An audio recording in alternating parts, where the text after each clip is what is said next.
आपको resonance circuit पढ़ा था, अब हम सीरीज रेजोनेंट और पैरेलल रेजोनेंस सर्किट जरा अलग अलग करके पढ़ना चाहते हैं। रेजोनेंस सर्किट दो तरह के होंगे, एक होगा सीरीज रेजोनेंस, ये एलसीआर सर्किट है, पूरा लेंगे सर्किट, और दूसरा है पैरेलल रेजोनेंस एलसीआर सर्किट। तो series resonance LCR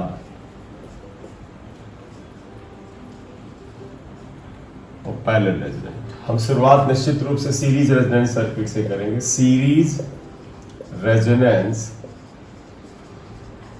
LCR circuit.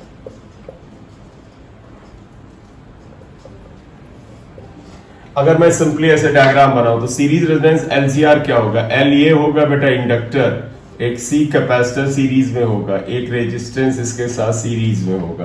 तो ये एल हो गया, ये सी हो गया, आर हो गया, तीनों सीरीज में है। इसके साथ एक वोल्टेज लगा दीजिए, ये आ गया, ये वोल्टेज आ गया। वोल्टेज निश्चित रूप से एसी वोल्टेज है, ये V equal to V not sine omega T type का वोल्टेज है, और ये करंट है। करंट भी तुम्हें पता है I equal to I not sine omega T होगी। और क्या फाई न लिखे, सिर्फ I ही लिखते हैं क्योंकि फेज डिफरेंस से बनाना पड़ेगा, फायदा क्या, ये आएगा I आएगा। तो आपको ये भी पता है कि यहाँ वोल्टेज अगर V है अप्लाइड, तो यहाँ पर वोल्टेज जो है वो VL है, ये VC है, अगर ये VR है, राइट, ये आएगा। अब इसमें आप देखिएगा, मतलब तुम कहोगे क्या शुरुआती पार्ट रिपीटिशन है, क्योंकि हमने series resonance circuit LCR circuit में पार्शियल पढ़ रखा है, तो आधा तो हमने पढ़ ही रखा है, लगभग आधा बाकी है। अब इसको अगर हम आगे ले जाते थे, तुम्हें याद है हमें इसका फेजर डायग्राम बनाना होता था। याद करो, हम आई इधर ले लें, वी आर आप ये ले लेते हैं, अभी हमने बनाया भी था फेजर डायग्राम, ये वी एल होता था, ये वी सी होता था, याद करो वी सी, ये आया। फिर इनका रिजल्टेंट निकाला था, ये आ गया था बेटा VL माइनस VC आया। ये रिपीटिशन इसलिए इसमें अननेसेसरी रुक के नहीं बता रहे, ये आ गया, आप देखिए। तो ये V आ गया, V था under root VR square plus VL minus VC का होल स्क्वायर, ये वैल्यू है, इसे फाई कहते हैं। तो देखो सीरीज रेजोनेंस सर्किट हमने बनाया, रेजोनेंस तो हम एंड में आएंगे, तो पहले बताइएगा, फर्स्ट थिंग आप बताइएगा रिजल्टेंट वोल्टेज क्या आया यहाँ पर, जो हम मैंने बताया ना, हम पहले इसमें काफी चीजें कर चुके हैं। रिजल्टेंट वोल्टेज को अगर आप लिखेंगे V इक्वल टू, तो under root VR square plus VL minus VC का होल स्क्वायर होता है। तो पहला तो ये आया रिजल्टेंट वोल्टेज 1। दूसरा आप याद रखिएगा, इसमें इम्पीडेंस क्या मैं डायरेक्ट लिखूं अगर आपको कोई प्रॉब्लम ना हो, इम्पीडेंस Z, जो कि आपसे याद करने की उम्मीद की जाती है, R square XL minus XC का होल स्क्वायर होता है, इक्वेशन 2 है। तीसरा अगर आप देखें tan फाई क्या यहां पर आता है, tan phi is equal to कितना आएगा, tan फाई तो पता है बेटा ये VL माइनस VC है, तो ये भी VL माइनस VC होगा। देखो ये VL माइनस VC आएगा, तो tan फाई होता perpendicular upon base, that would be equal to VL minus VC upon VR आता है, इक्वेशन 3 आया। आप चाहें तो ऐसे भी लिख सकते हैं tan फाई, देखो VL को I XL लिख लो, I XC IR, I cancel करो तो XL minus XC upon R आ जाता है। आमतौर पे ये चौथी इक्वेशन ज्यादा इस्तेमाल हम करते हैं, यह। तो चौथा आप लिख लीजिएगा करंट। बताइएगा करंट क्या होगा, आप बताइएगा करंट अगर हमसे पूछा जाए, तुम सभी को पता ओम्स लॉ से current equal to V by R होता है। V ये है और R क्या है बेटा, यहाँ R इंपीडेंस है, तो तुम्हें पता है V बाई Z हो जाएगा, तो करंट ये आ जाएगा। इसका मतलब है करंट को आप V बाई Z है ये, तो आप इसको लिख सकती है upon under root R square plus XL minus XC का होल स्क्वायर, आप ऐसे लिख सकते हैं। तो खैर करंट आप चाहे ये यूज करें चाहे ये यूज करें, 5 नंबर ऐसे आया। तो इतनी चीजें लिखिए तभी हम आगे बढ़े। तो अभी तो भैया कुछ भी सीरीज रेजोनेंस की बात नहीं की, हमने सिर्फ एलसीआर सर्किट अभी लगाया है। एलसीआर सर्किट की हमने प्रॉपर्टीज यहाँ पर डाल दी है कि क्या क्या होती है। तो अब बेटा हम सीरीज रेजोनेंस पे आएंगे। इसमें से डेटा आपको ध्यान रखना होगा, ये V की वैल्यू, Z की वैल्यू, tan फाई की value XL minus XC upon R। क्योंकि हो सकता है अगर हम यहां से हटाएंगे तो हम अप्लाई करेंगे तो आप ध्यान रखिएगा ही आएगा। अब हम कह सकते हैं कि रेजोनेंस की कंडीशन क्या है। तो फॉर रेजोनेंस एवरीबॉडी रिमेंबर, आप सभी को याद होगा XL इक्वल टू XC होता है। तो आप यहां आइएगा, फॉर रेजोनेंस देखिएगा, फॉर रेजोनेंस अगर हम लिखें तो फर्स्ट थिंग आप देखिएगा क्या आएगा। कंडीशन ऑफ रेजोनेंस क्या है? कंडीशन ऑफ रेजोनेंस आप सभी को पता है XL इक्वल टू XC होता है, ये आ जाना चाहिए। सेकंड आइएगा कि अगर XL XC को रखें तो तुम्हें याद होगा रेजोनेंस फ्रीक्वेंसी, अगर हम लिखें फ्रीक्वेंसी जिसे हम ओमेगा नॉट या F नॉट से लिखते हैं, तो आई होप याद होगा 1 LC होता है। तो resonance frequency 1 upon under root LC होता है, या आप लिख दें F not equal to 1 upon 2 pi under root LC होता है। ये आ गया इक्वेशन X2 और ये X3 हो गया। बोले बेटा क्लियर? तो मैंने डेराइव नहीं किया, आपको पता ही आता कहां से है। XL equal to omega L, XC equal to 1 by omega C। तो आप इसी से ये निकालते हैं, क्योंकि हम कई बार कर चुके हैं, कल कम से कम 2 बार कर चुके हैं, इसलिए बार बार करने की जरूरत नहीं। तीसरा, अगर हम C पॉइंट आ जाए तो आप देखो बेटा, अगर XL रेजोनेंस में तुम्हें याद है कि जब XL XC के बराबर होता है तो देखो इंपीडेंस Z क्या हो जाएगा। देखो XL XC कैंसिल होगा तो इंपीडेंस Z मिनिमम होता है। तो आपको याद होगा इंपीडेंस Z इज मिनिमम होता है। और Z मिनिमम की वैल्यू कितने के बराबर है? आप देखें under root R square plus XL minus XC का होल स्क्वायर, ये कैंसिल होगा तो Z की मिनिमम वैल्यू होगी, यानी अपोजिशन मिनिमम होगा, R आएगा, ये Z मिनिमम आता है। फिर आप और ये भी जानते हैं कि अगर किसी सर्किट में अपोजिशन यानी रेजिस्टेंस या इंपीडेंस मिनिमम है तो करंट मैक्स होगा। और तुम देख भी सकते हो करंट I इक्वल टू होता है V बाई Z, अगर Z मिन होगा तो I मैक्स होगा। तो आप लिखोगे current is maximum, current maximum होता है।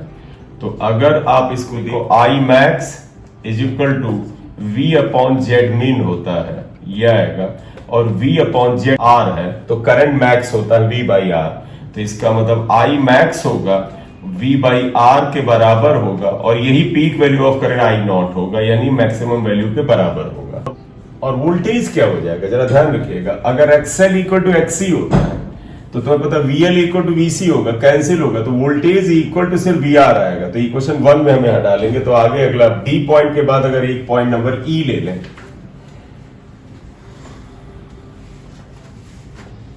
तो आप देखिएगा नेक्स्ट अगर हम ले लेते हैं E पॉइंट, लिखेंगे since XL equal to XC होता है therefore IXL is equal to IXC आएगा, और IXL को हम लिखते हैं VL, इसका तो VL इक्वल टू VC आएगा। देयरफॉर वोल्टेज जो होगा, वोल्टेज जो V था दैट वाज अंडर रूट, देखो बेटा याद करो VR square plus VL minus VC का होल स्क्वायर था, ये कैंसिल हो जाएगा तो V इक्वल टू VR आ जाएगा, इतने के बराबर होगा।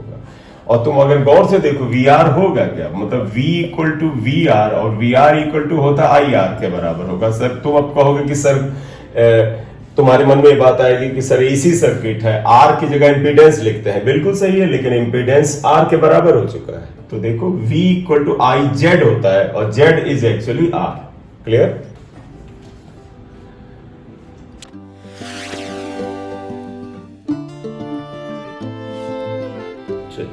अब इसमें कुछ ग्राफ्स आ जाएंगे, मतलब अगर हम रेजोनेंस सीरीज रेजोनेंस सर्किट कर रहे हैं तो अब हम करंट और फ्रीक्वेंसी, मैंने जो डायग्राम बनाया था उसमें L था इंडक्टर, C था कैपेसिटर, अगर आप ध्यान रखो L इंडक्टर था, C कैपेसिटर था, ये रेजिस्टर। यहां पर एक वोल्टेज हम लगाते थे, इसकी frequency V not sine omega T थी, ओमेगा, और ओमेगा की वैल्यू अगर ओमेगा नॉट यानी 1 अपॉन अंडर रूट LC के बराबर हो गई और या फ्रीक्वेंसी इसकी F नॉट के बराबर हो गई, तो समझ लो इस सर्किट में रेजोनेंस आएगा। रेजोनेंस का मतलब क्या होगा, करंट मैक्सिमम होगी। और इंपॉर्टेंट बात और है कि ये सर्किट उस समय एक खास फ्रीक्वेंसी ओमेगा नॉट या एफ नॉट के ऊपर ही बेहतर काम करेगा। मैक्सिमम का तो समझिएगा, जब कहीं पर बहुत सारी करंट हो, मान लीजिए थोड़ी करंट ज्यादा है थोड़ी कम है, तो अगर किसी जगह पर बहुत सारी करंट्स हो तो आप क्या कहोगे, वही करंट वहां डोमिनेट करेगी या दिखेगी या आपको वहां पर मौजूद दिखेगी जो मैक्सिमम है। तो रेजोनेंस की एक बड़ी खूबी होती है कि जब ओमेगा की वैल्यू ओमेगा नॉट के बराबर होती है तो ये सर्किट केवल और केवल एक खास फ्रीक्वेंसी के ऊपर ही मैक्सिमम आउटपुट देता है, और इसको इस तरह से डिजाइन भी किया जाता है कि बाकी फ्रीक्वेंसीज को, यानी ओमेगा नॉट और एफ नॉट के अलावा अन्य फ्रीक्वेंसीज पर ये बहुत ही लेस रिस्पॉन्ड करता है, इवन कई बार जीरो कर दिया जाता है। इसलिए सीरीज रेजोनेंट सर्किट को हम फिल्टर सर्किट भी कहते हैं, एक्सेप्टर सर्किट भी कहते हैं। तो इसलिए ध्यान रखिएगा, सीरीज रेजोनेंट सर्किट एक फिल्टर सर्किट होता है। ये वहां पर मौजूद बहुत सी पल्सेस में से, बहुत से सिग्नल्स में से केवल एक पर्टिकुलर सिग्नल के ऊपर आउटपुट देता है, रिस्पॉन्ड देता है। तो it is also known as filter circuit. It is also known as acceptor circuit. Acceptor मतलब है केवल एक खास फ्रीक्वेंसी को एक्सेप्ट करता है। और एक और बात हम तुम्हें यहां पर बताएंगे, तुम देखना कि सीरीज रेजोनेंट सर्किट में अगर मैं तुम्हें डेटा डाल के दिखाता तो जानते क्या होता है। अगर series resonant circuit VL equal to VC के बराबर है तो आप ध्यान रखना VL और VC न केवल बराबर होते हैं बल्कि VL और VC की वैल्यूज जो है वो अप्लाइड वोल्टेज V, फिर से सुनिएगा बेटा, अप्लाइड वोल्टेज V है जो कि VR के बराबर है। VL और VC की वैल्यू V से ज्यादा हो जाती है। मतलब ध्यान रखिएगा, अगर मैंने इस सर्किट को रेजोनेंस पे सेट कर दिया तो ये अप्लाइड वोल्टेज आपने V किया है, V को आपने अप्लाई किया है, लेकिन L पर जो वोल्टेज VL है और C पे जो वोल्टेज VC है, इन दोनों की वैल्यू इससे ज्यादा हो जाएगी। मैं डेटा दे रहा हूं, मान लो, मैं मतलब एक केवल और केवल तुम्हें समझाने के लिए दे रहा हूं। मान लो ये वोल्टेज 20 वोल्ट है तो यहां पर हो सकता है 20 से ज्यादा वोल्ट मिले, 40 मिल जाए, 50 मिल जाए, यहां पर भी 40-50 मिल जाए। तो आप समझिएगा इनपुट वोल्टेज कम है, 20 है, इसके अक्रॉस अगर आप आउटपुट निकाल लें, मान लो आप यहां से आउटपुट लगा के लोड अगर करंट को बाहर निकालें या यहां के वोल्टेज को बाहर निकालें आउटपुट से, यहां से भी आउटपुट से वोल्टेज बाहर निकालें, तो सुनिएगा अगर एक LCR सीरीज रेजोनेंट सर्किट को रेजोनेंस में सेट कर देते हैं तो अप्लाइड वोल्टेज की तुलना में L और C के अक्रॉस जो आउटपुट वोल्टेज होता है वो बढ़ जाता है। तो पता है जब किसी कमजोर सिग्नल को बढ़ा दिया जाता है, स्ट्रॉन्ग कर दिया जाता है, तो इसे एम्पलीफिकेशन कहते हैं। जैसे जब मैं माइक में बोलता हूं तो तुम्हें जो आवाज सुनाई देती है आ करके लाउड स्पीकर से, वो थोड़ी स्ट्रॉन्ग सुनाई देती है क्योंकि मेरी आवाज धीमे है, यानी मेरा इनपुट जो है वो कमजोर है, लेकिन जो आउटपुट जो आवाज सुनाई देता है वो तुम्हें स्ट्रॉन्ग सुनाई देती है। क्यों? क्योंकि वो जो आपका स्पीकर है उसके अंदर एक एम्पलीफायर रखा हुआ है, वो साउंड एम्पलीफायर होता है।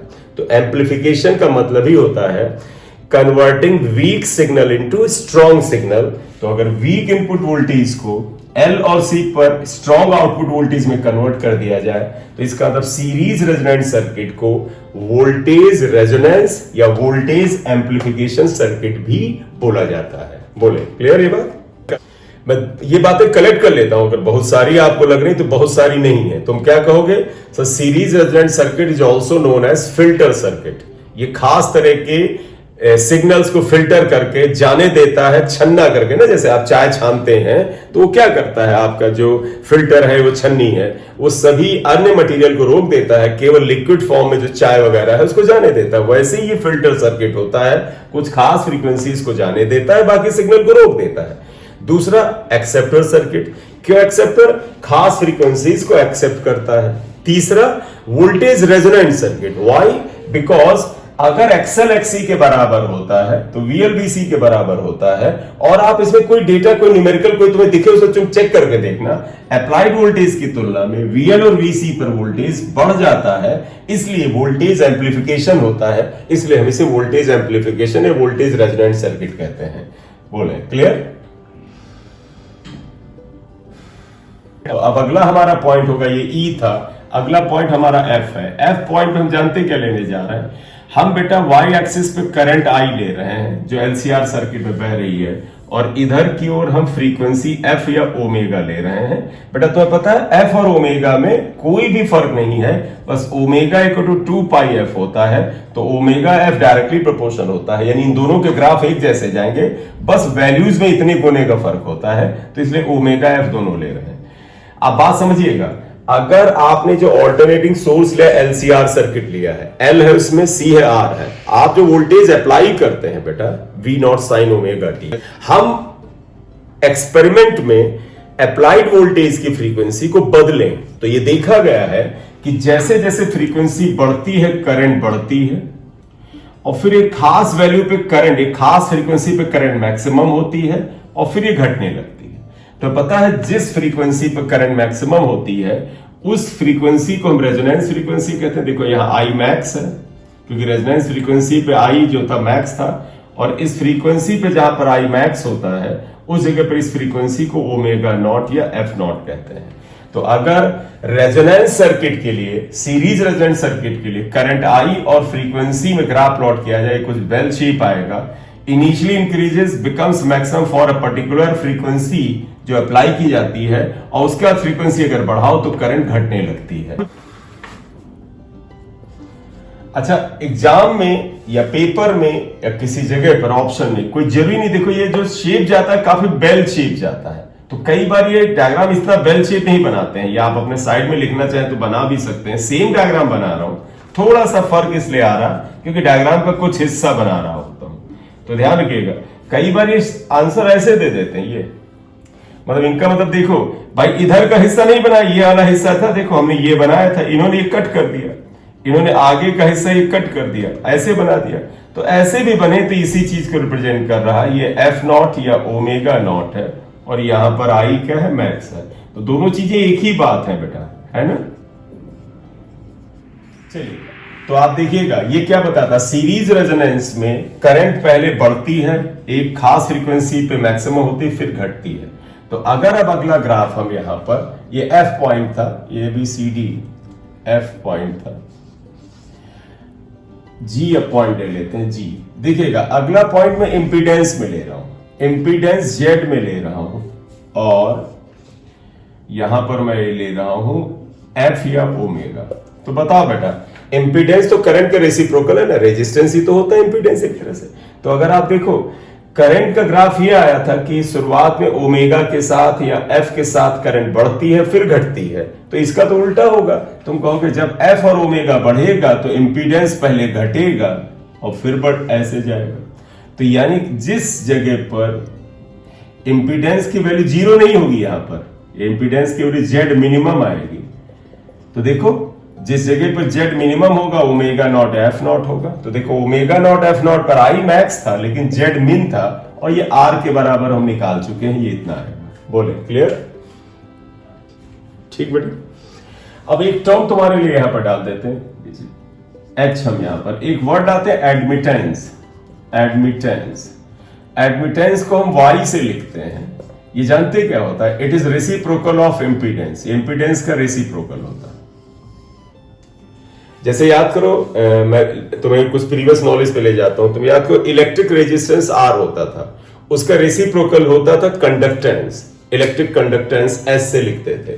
वैसे ये इंपीडेंस है, इसका जो रेसिप्रोकल होता है, ऑब्वियस बात है कंडक्टेंस जैसा ही काम करेगा, ये एडमिटेंस वाई कहलाता है। तो आप बताइएगा, अब अगर एक ग्राफ में एडमिटेंस वाई में ले लेता हूं, एडमिटेंस वाई में ले लूं और फ्रीक्वेंसी एफ या ओमेगा में ले लेता हूं, तो ऑब्वियस बात है बेटा, देखो इंपीडेंस से इसका इनवर्स का रिश्ता है और इंपीडेंस से करंट का भी इनवर्स का रिश्ता है। तो यानी एडमिटेंस का ग्राफ बिल्कुल करंट जैसा ही तो जाना चाहिए।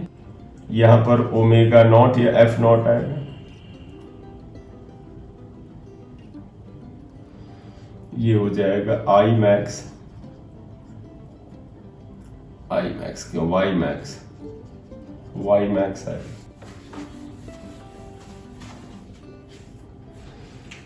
क्या चीज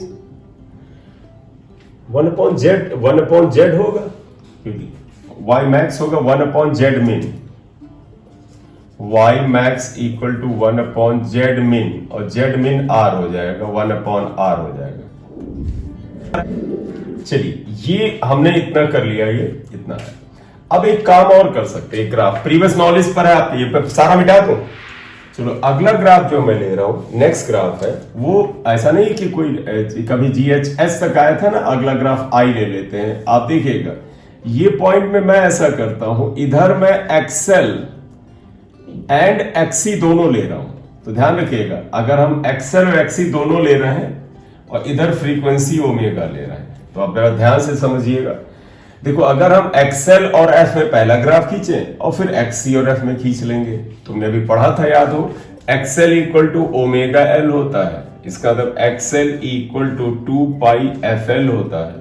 तो इसका तो XL is proportional to F होता है। तो एक्सएल और एफ में या एक्सएल और ओमेगा में graph is straight line passing through origin होगा। बोले बताइए, ठीक। दूसरा अब आइएगा, देखो हम दोनों बात एक जगह ले रहे हैं, हम पहले एक्सएल और एफ में ग्राफ खींचेंगे, फिर एक्सी और एफ में खींचेंगे। तो अब आप आइएगा, एक्सी इक्वल टू होता है 1 अपॉन ओमेगा सी, इसका मतलब एक्सी होता है 1 अपॉन 2 पाई एफ सी।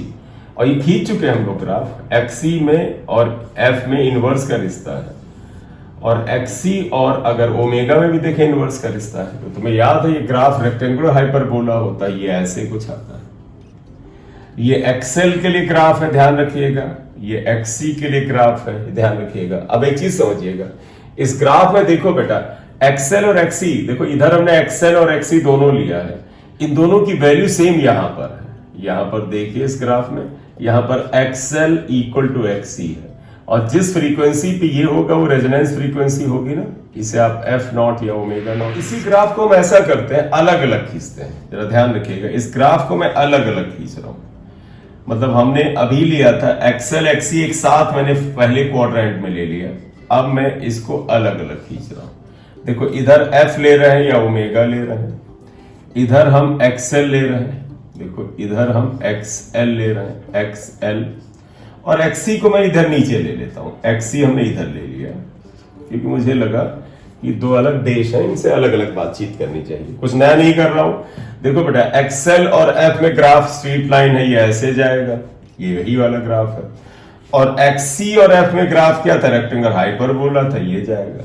तो खास एक चीज देखिएगा, एक खास जगह पर इन दोनों की वैल्यूज जो होंगी जो सेम होंगी, और वो कहां पर अगर आप देखें तो इनकी वैल्यूज जो होंगी वो सेम होंगी। अगर कुछ इसके बारे में आप नजरें इनायत करें, कुछ भी मान लीजिए रेजोनेंस फ्रीक्वेंसी थी, इसी के पैरेलल हम ले आते हैं ये, तो मैंने कर लिया भाई ये है, हालांकि बराबर दिख नहीं रही हैं, तो ग्राफ में क्लैरिटी लाने के लिए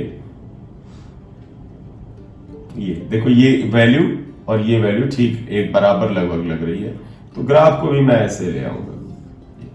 तो देखो इस जगह पर एक्सी की वैल्यू और इस जगह पर एक्सेल की वैल्यू सेम है, अगर सेम है तो ये resonance F not omega naught होगा। तो बस फर्क दोनों में ये है कि एक ही जगह ड्रॉ किया गया था, ये अलग ड्रॉ किया जाता है। बोले एक ग्राफ अगर हम बनाते हैं नेक्स्ट, तो देखो मैं ऐसे ले रहा हूं, ये हमने लिया कि भाई ऐसा करो, एक्सेल माइनस एक्सी को सीधे वाई एक्सिस पे ले लो, इधर की ओर फ्रीक्वेंसी और ओमेगा ले लो,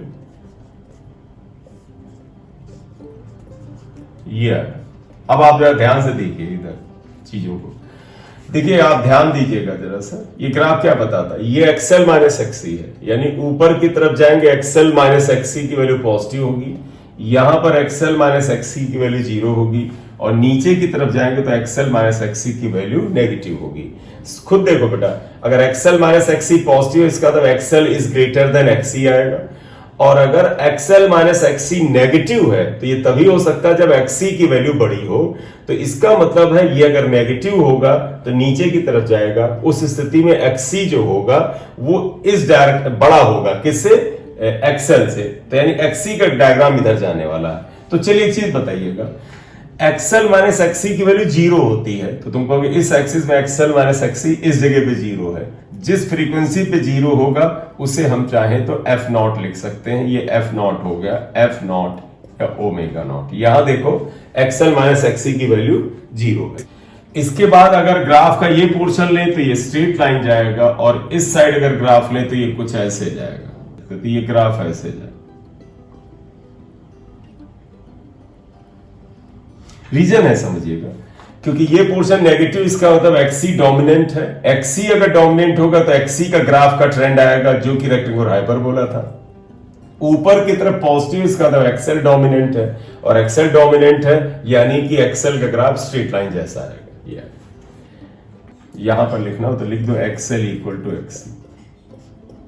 चलो बेटा, ये कुछ अच्छे खासे ग्राफ आपने कर लिए। ये सीरीज रेजोनेंस सर्किट है। सीरीज रेजोनेंस सर्किट के अंदर वो जो 2-3 बातें और बताई थी उन्हें भी मैं लिखा देता हूं। तो अगला पॉइंट आ जाएगा, अब के पॉइंट है series resonance circuit is also known as acceptor circuit, acceptor या selector circuit।